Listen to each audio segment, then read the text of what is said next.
This is the Blind Grilling Experience, and I am the most interesting griller in the world.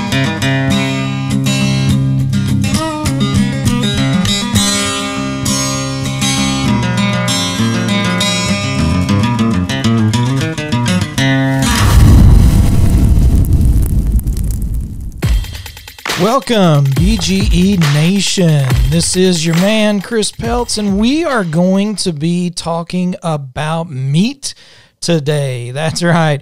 We get a lot of questions about cooking different types of meat and how do you know when it is done? And that's what we're going to be addressing today.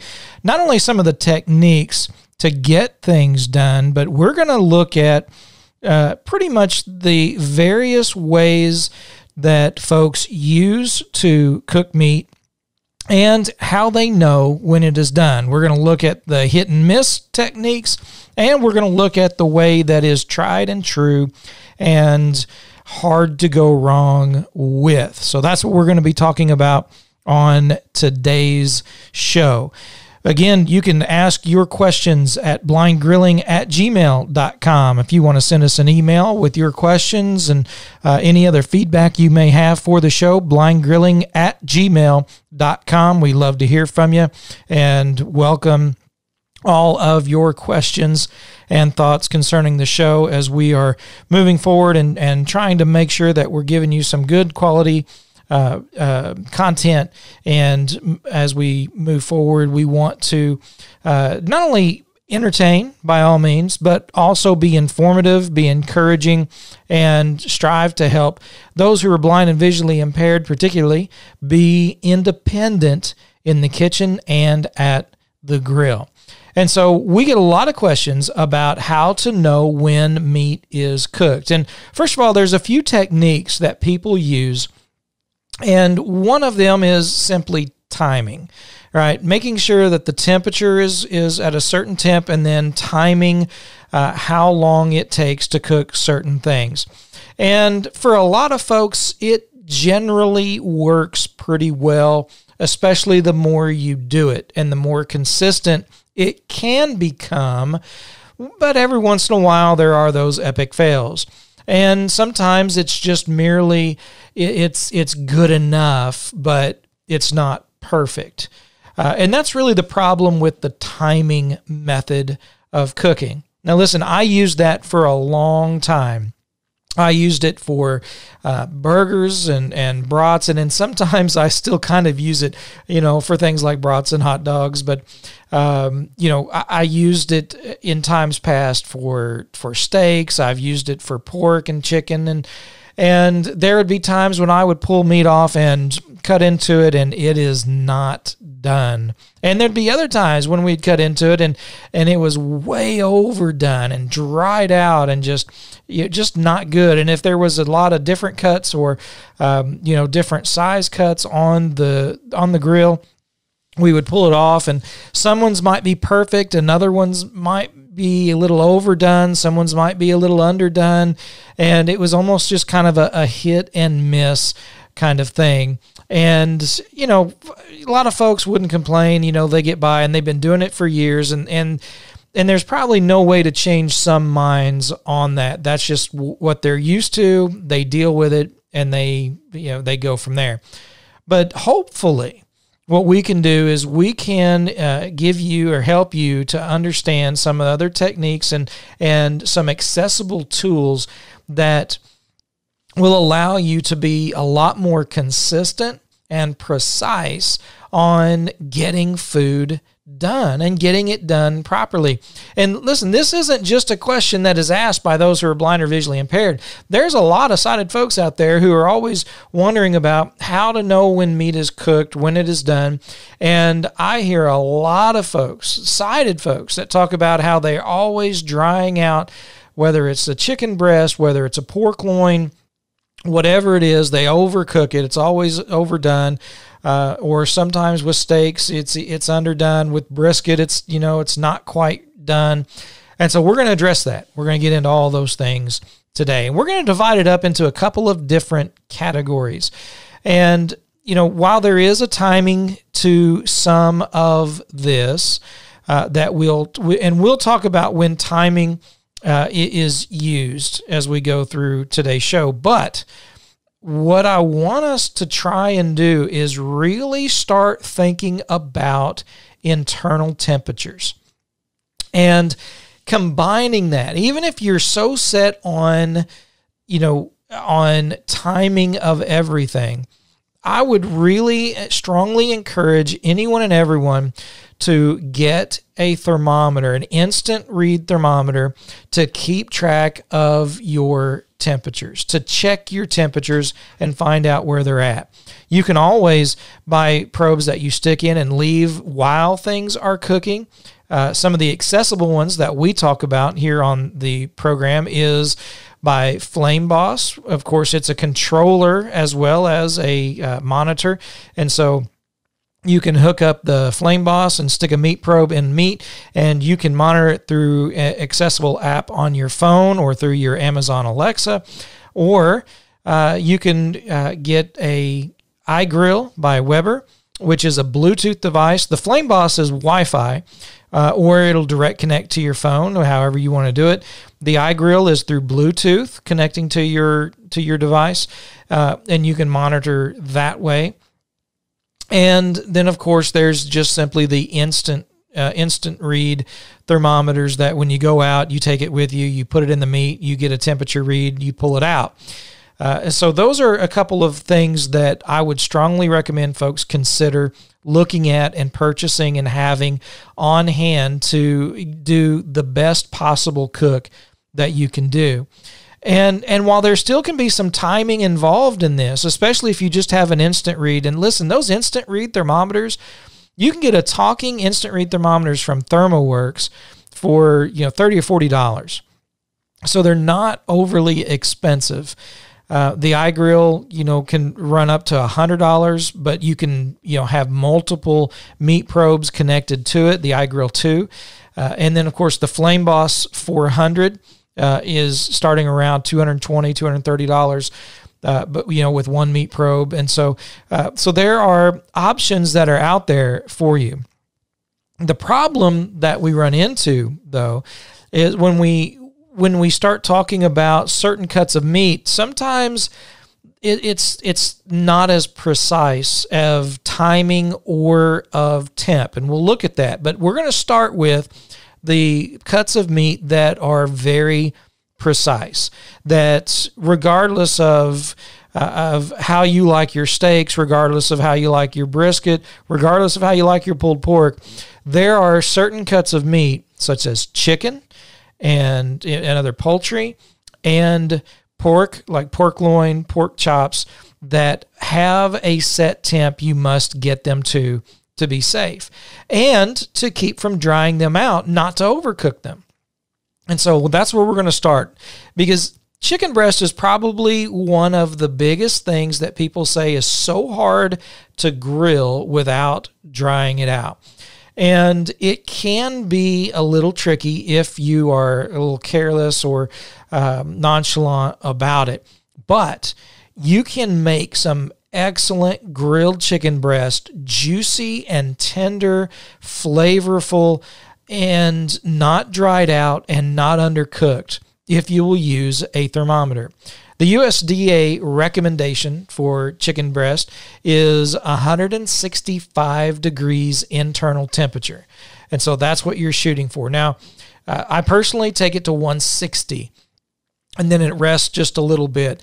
And there are some other little tricks. If you're cooking it in something else, sometimes we'll cook some chicken breast with intention of taking it out and cooking it in another type of dish that's going to be in the oven a little bit longer. And so I may only take it to 150 or 155, but I know I'm going to cut it up and put it in something that's going to go back on the smoker in the oven and cook longer, which will bring the temperature up, but it will also then keep that chicken from drying out. But the biggest thing to keep in mind is ultimately you want to get white meat up to 160 to 165, and that goes turkey, chicken. Dark meat, you want to add 10 degrees. So you're looking for 170, 175. when it comes to dark meat. And so that's kind of the range that we're looking at. And chicken is probably one of the biggest things besides a pork loin that folks often talk about always drying out. And so if you want to throw a chicken breast on a grill, and of course, most folks know I use the big green egg mainly. And so I even with chicken breast will cook it indirect. I'll still cook it 350 to 400 degrees, but I'll have my plate setter in the egg. So the chicken is not directly above the charcoal. It's got that plate setter in between, the deflector, the convector, as they call it. And so it's an indirect cook, but we're still getting that smoke flavor, and we can still get really good grill flavor on that chicken breast, but with a probe in it or checking it occasionally, making sure we don't go above, 165. And a lot of times folks will check it's 175, it's 180, and sure, it's done and it's safe, but then it's overcooked. It's dried out, and it can be doable, but when you get it right, folks, it's amazing the difference that can be made when you're cooking meat to the right temperature.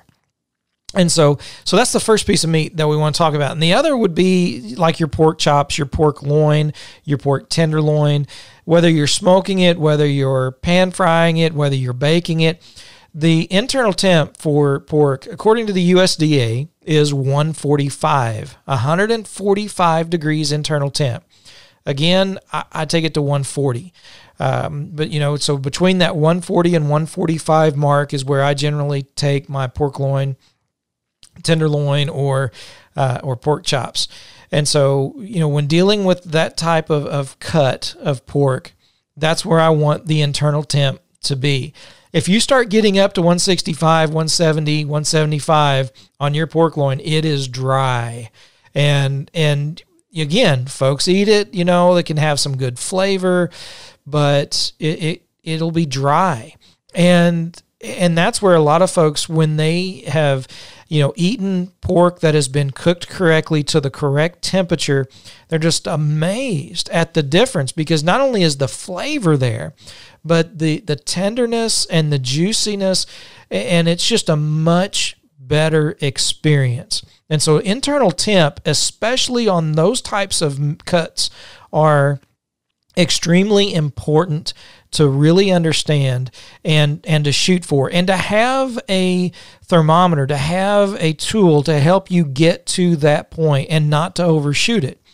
Now, again, a lot of folks want to go on timing. They've cooked things for so long, for so many years, and they've done it at a certain time.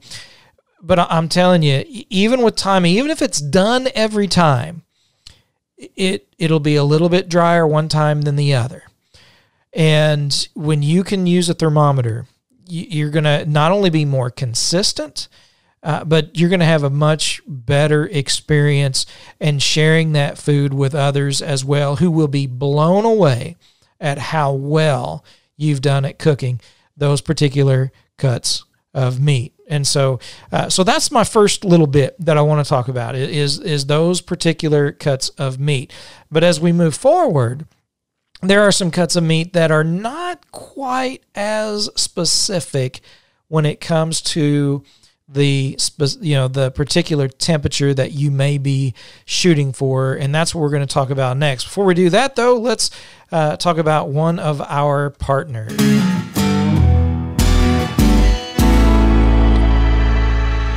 This week, our partner is Pits and Grills here in Springfield, Missouri, located at 1920 East Sunshine Street.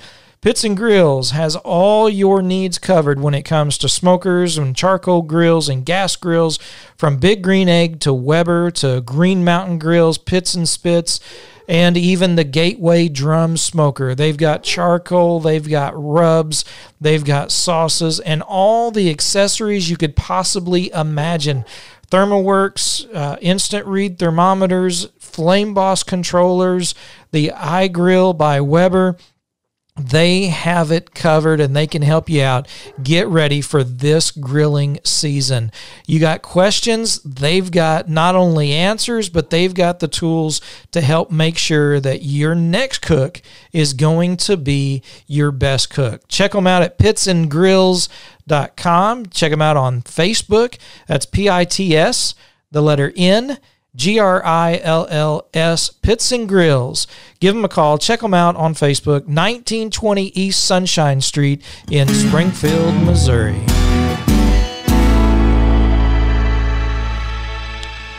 So, folks, as we move on to our next few cuts of meat, let's talk about steak, because that's probably one of the next biggest things that people really want to know about, because everyone likes their steak cooked a little bit different. Some like it medium rare, some like it, knock off the horns and the hooves and walk it through the kitchen.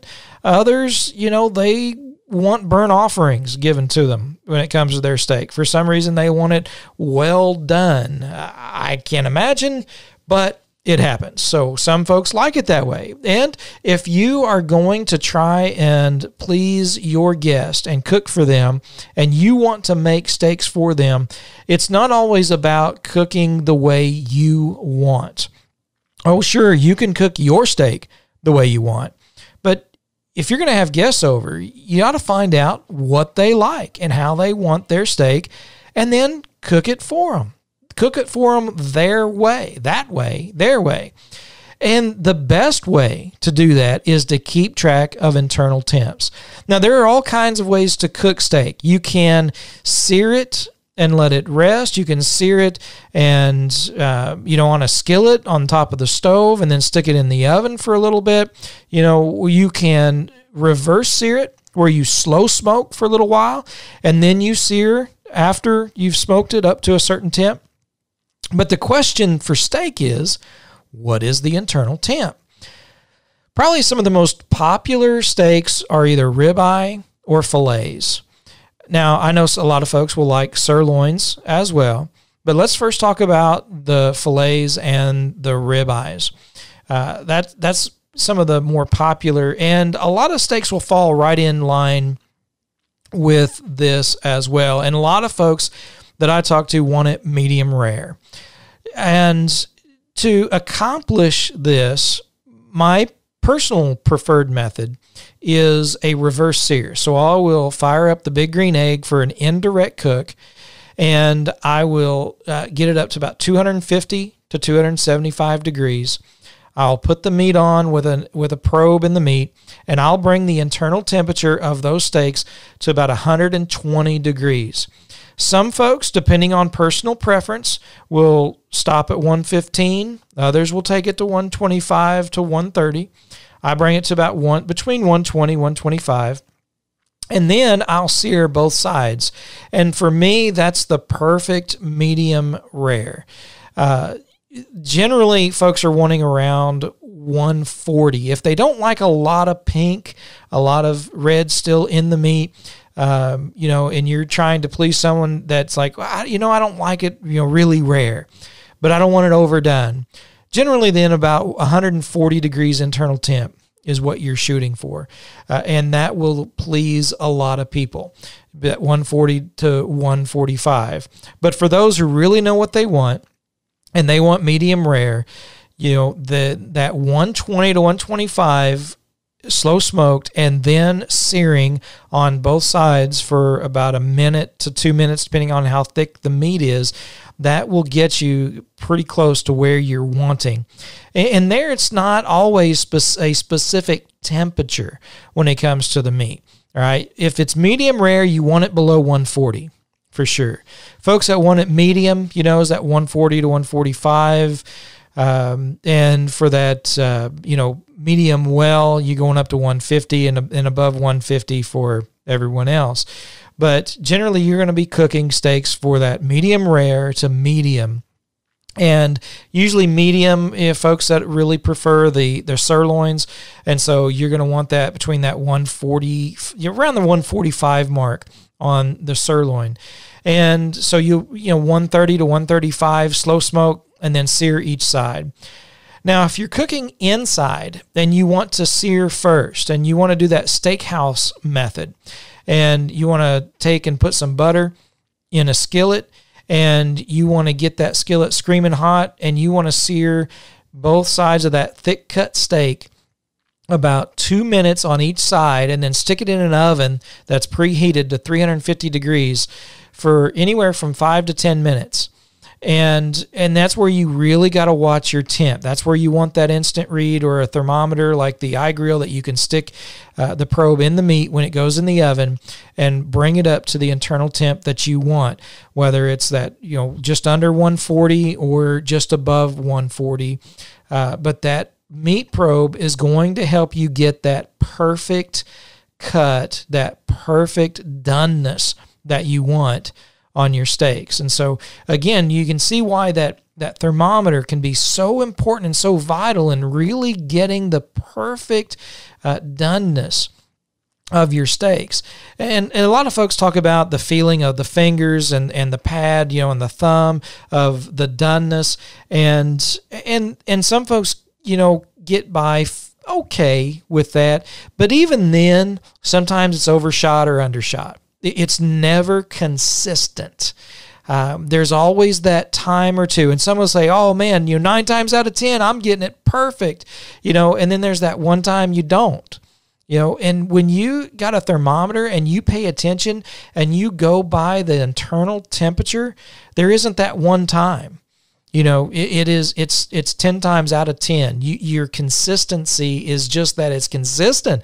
It's right there and perfect, and you will be putting out some of the best steaks of your life, and you will be just amazed, and you'll know why.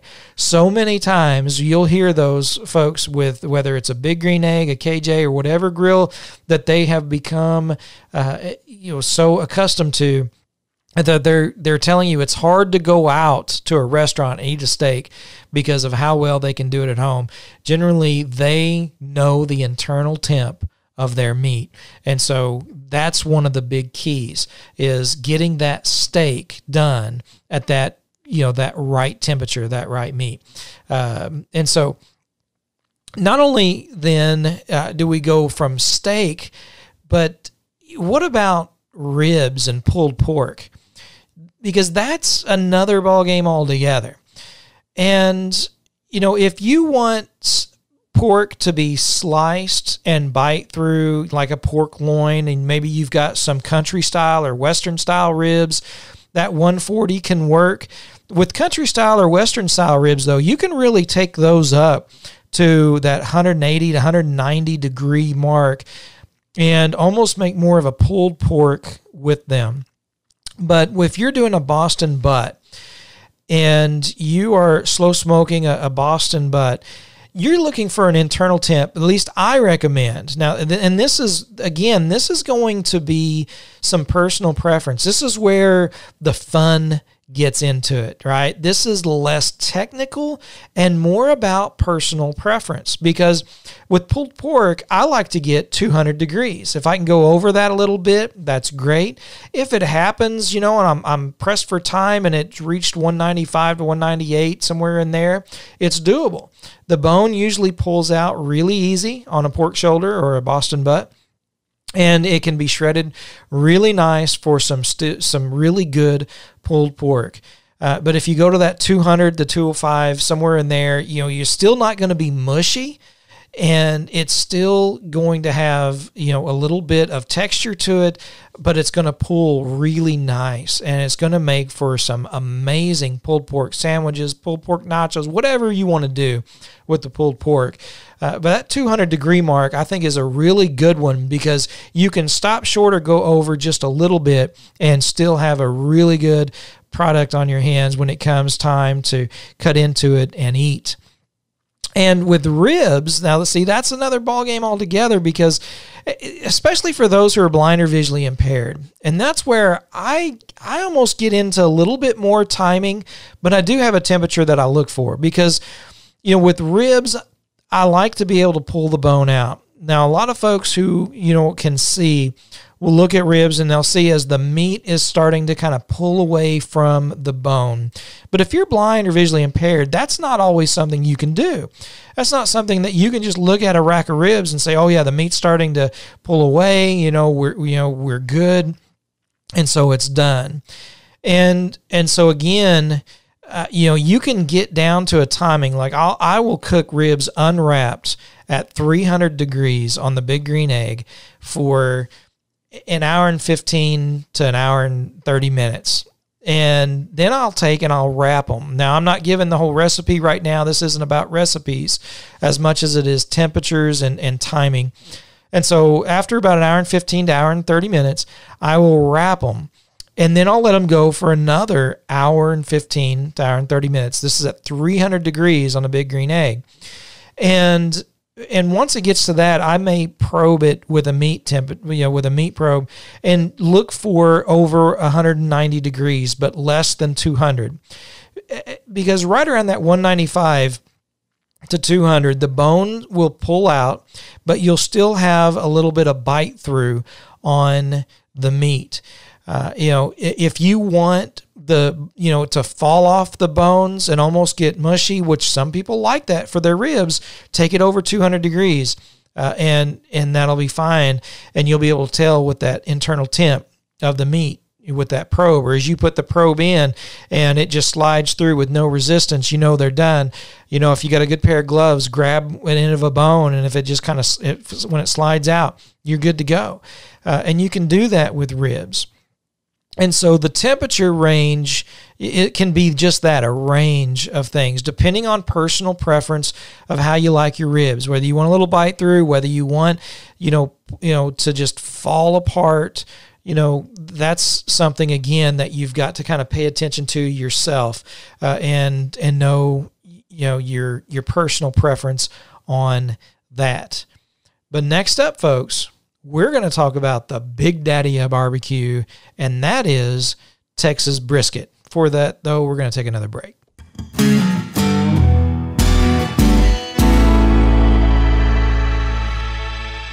Today we're talking about the Flame Boss 400, a completely accessible monitor and controller for your Kamado cookers like the Big Green Egg, Vision Grills, Kamado Joe, or even your barrel and drum smokers if you get the universal mount. It is the cruise control for your grill. Check out flameboss.com.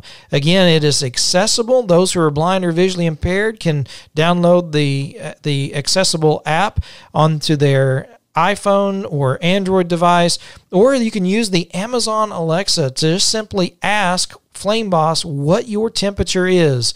You can even adjust the fan speed and control to make your temperature go up or down, all by your phone or your Amazon device. You can do it while you're at home, or you can do it while you're out at the store. And you can continue to check your meat because it is a Wi-Fi enabled controller. So you can keep track of your cook all around the world. Check out flameboss.com to look at their cruise controls for your grill.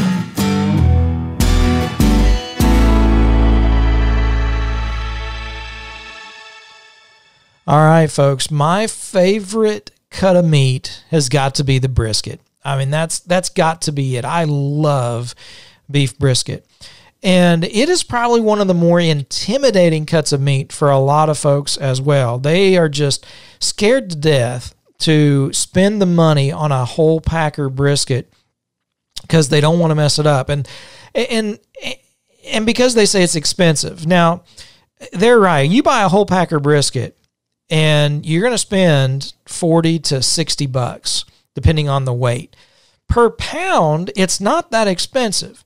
You can get them, granted it fluctuates, and right now beef prices are kind of out of whack, but generally $2.99 to $3.99, you can get a good whole, a pound, $2.99 a pound or $3.99 a pound, a good whole packer brisket with both the flat and the point all together.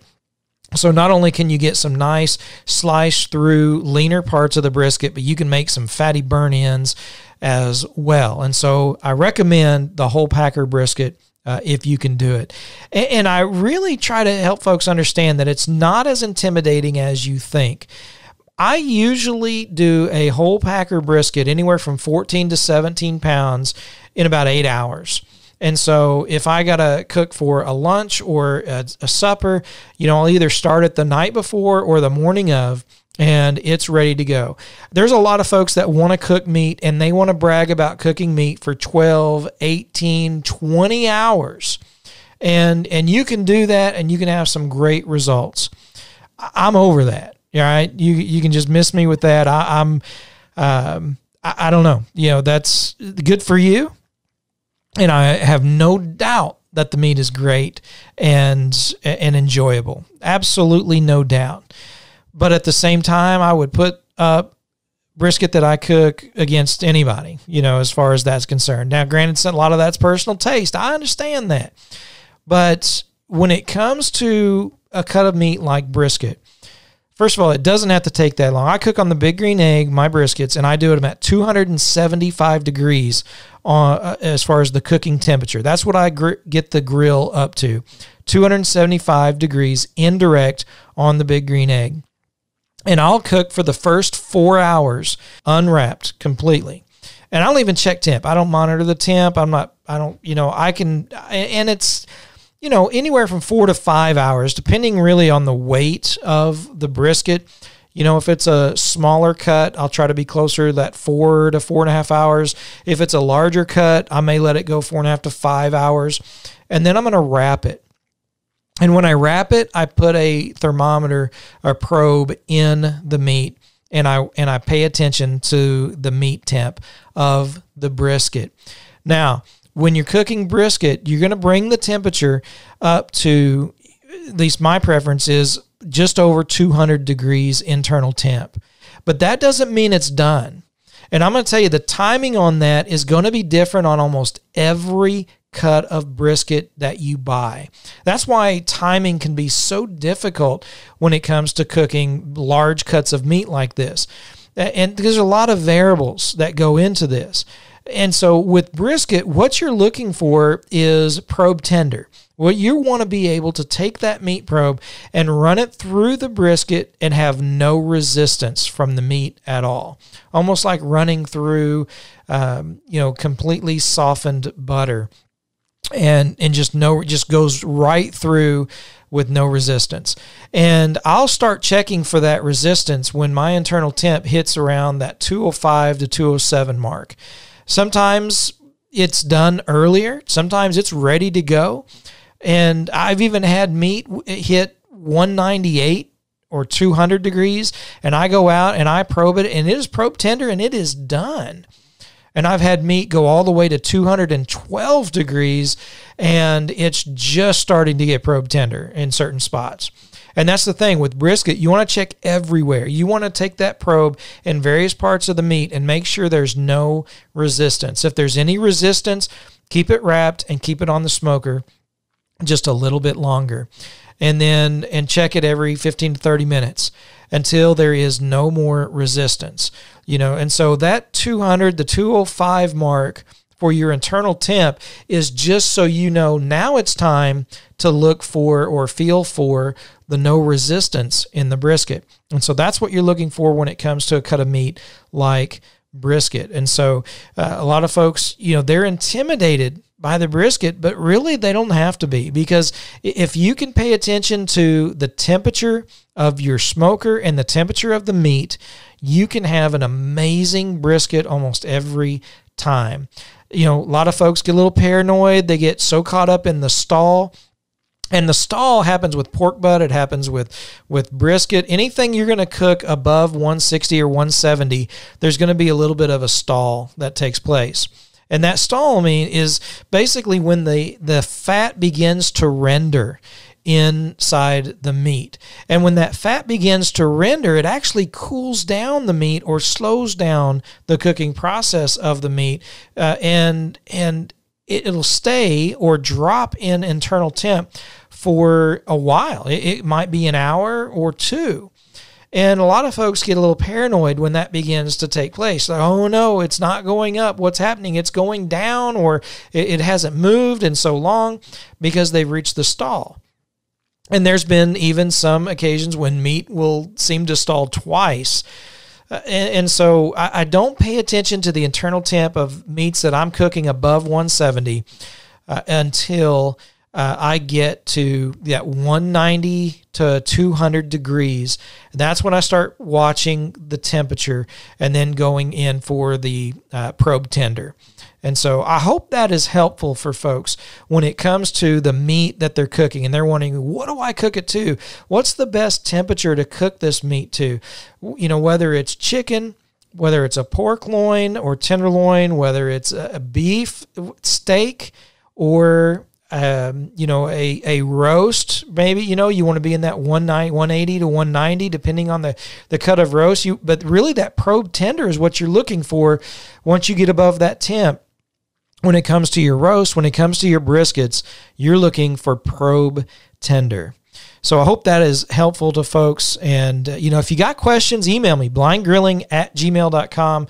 Love talking about this kind of thing and love to help you out if I can. But I got another tip for you as well. Before we get to that, though, let's take a break for just a minute.